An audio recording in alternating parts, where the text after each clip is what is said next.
நுங்கு வாங்கி சாப்பிட்டதில் ஏற்பட்ட தகராறில் மனைவி மகளை கத்தியால் சரமாரியாக குத்திய நபரை கைது செய்யப்பட்டார்.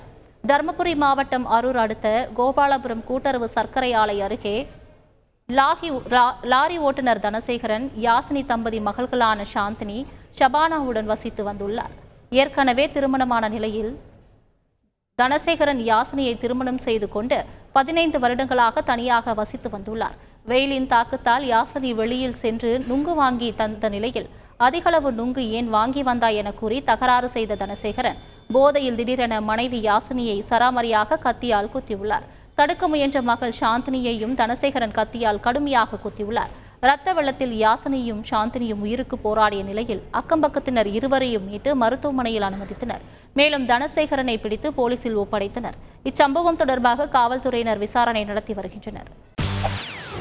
செய்திகளை உடனுக்குடன் தெரிந்து கொள்ள உடனே சப்ஸ்கிரைப் பண்ணுங்க.